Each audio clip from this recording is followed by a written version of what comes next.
Automata have existed for centuries. They can be found everywhere, from factories to your home. Their appearance and shape vary, as does the automata function. But where do automata come from?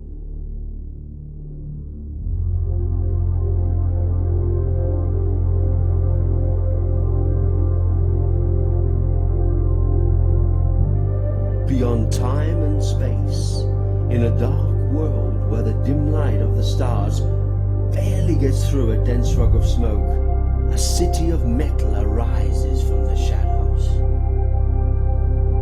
A place called Autopolis.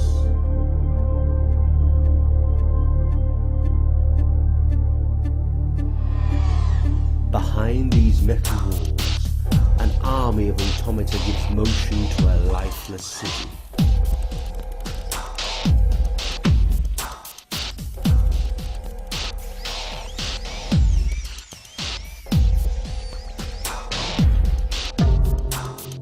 Some are very big, over 60 stories high and can weigh thousands of tons.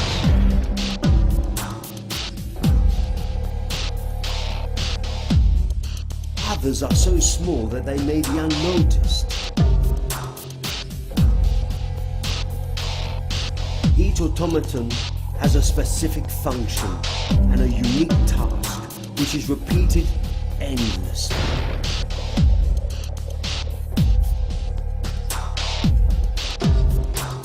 You may probably wonder how automata function.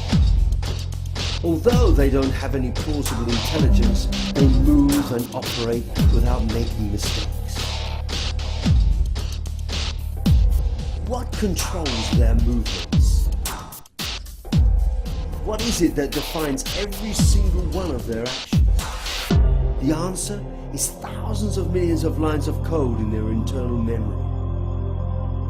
A long set of instructions programmed since their creation. This could be called the automata genetics.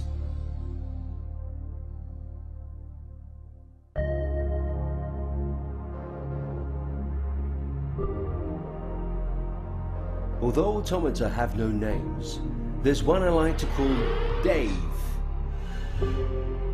Dave works in a power plant with hundreds of machines like him.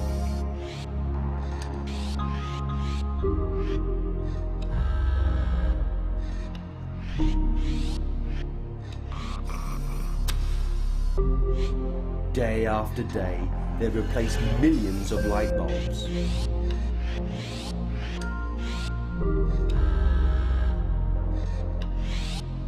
Every 73 hours, Dave shuts himself off in a container to cool down his circuits and recharge his battery.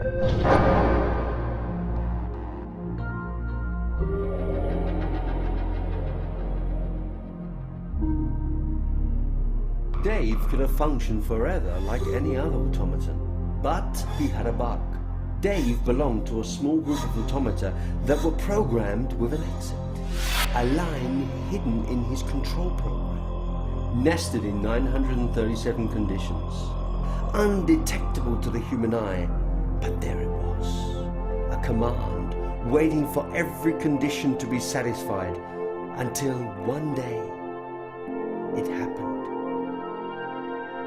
The exit was executed and Dave's program aborted. Dave laid motionless, as if his circuits had frozen. He didn't know what to do. He didn't have any more instructions. His control program stopped running. After a while, he tried to move and noticed his mechanical joints were responding in an unusual manner.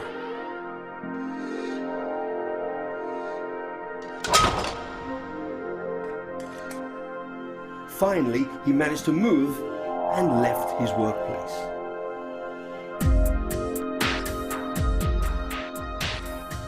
Lost in a dense autopolis fog, Dave moved without a course, led by an unknown force.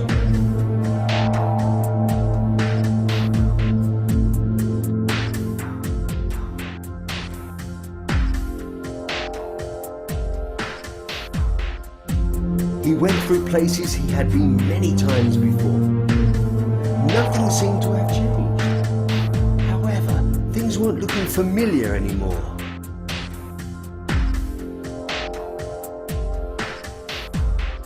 Everything looked brighter and sharper, as if his senses never really worked up until now.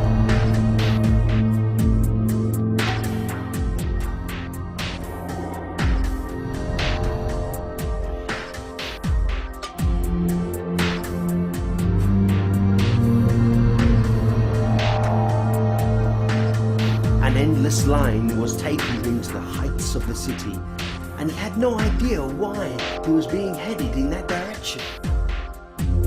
Blurred and confused, Dave was being attracted by this unspeakable force.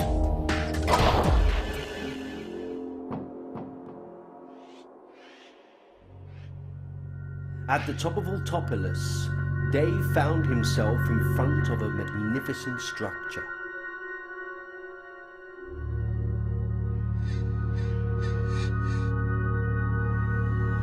This piece of architecture, floating in the middle of nowhere, looked like the entrance to another world.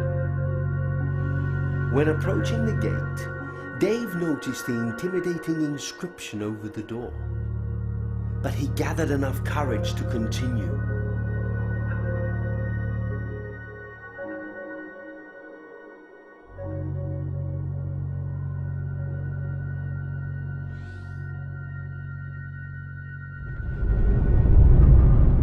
The inside was still and silent. Dave was submerged in the most unutterable darkness when a bright light came from above. He looked around, trying to distinguish something in the shadows surrounding him. Suddenly, a deep, low voice resounded in the darkness. "Be welcome." Dave turned and saw a strange figure emerging from the shadows. It looked like a machine, but moved like a ghost.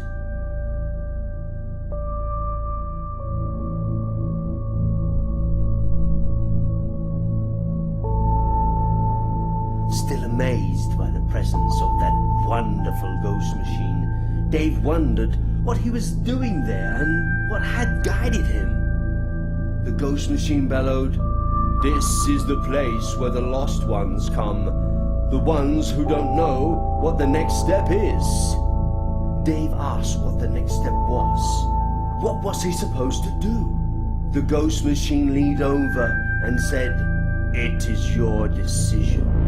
Terror overcame Dave.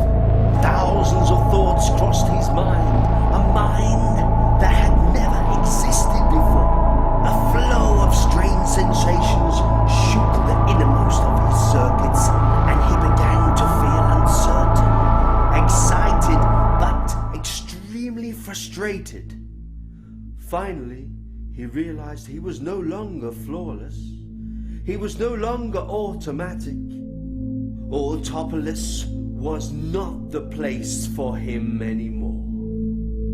Dave noticed the presence of the strange figure again, still standing in front of him.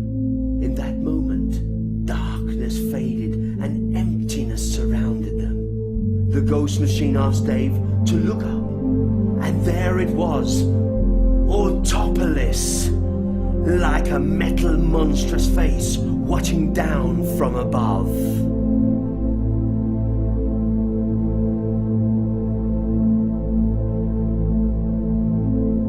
The ghost machine approached the border, and Dave followed him.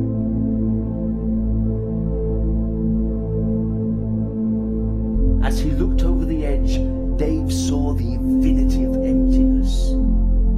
He looked at the ghost machine in search for an answer. Then he understood the decision he had to make. He knew what the next step was.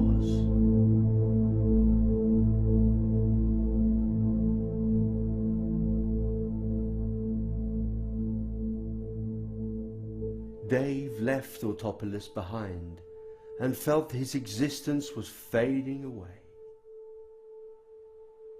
But something didn't disappear. A part of him was still there. Something beating inside of him was growing stronger, and he opened his eyes. In front of him was a new world, a world filled with feelings and emotions, a world full of choices, and a place to finally experience the freedom of being human.